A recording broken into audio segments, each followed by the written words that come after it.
ఒంటరితనం. అది ప్రతి ఒక్కరికి జీవితంలో ఏదో ఒక సమయంలో వచ్చేదే. దాని ప్రభావం అనుభవిస్తేనే తెలుస్తుంది. ఒక్కసారిగా వస్తే ఒక్కొక్క క్షణం నరకంలో ఉంటుంది. ఆ నరకం నాకు ఇంత త్వరగా నా జీవితంలో వస్తుందని ఊహించలేదు.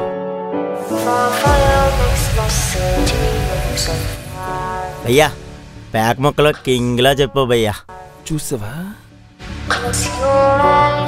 పప్పు చేయడానికి చాలా పెట్టి మా అమ్మ నాన్న కూడా తీసుకురావలేటి. అవునా బంగారం?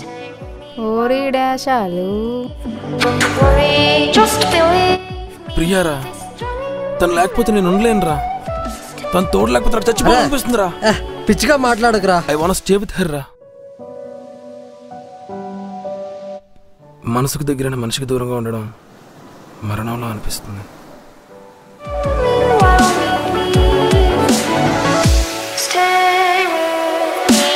ఏరా, నీకోసం నీ ఫీలింగ్ ఇదే కదా? అంతేగా మరి.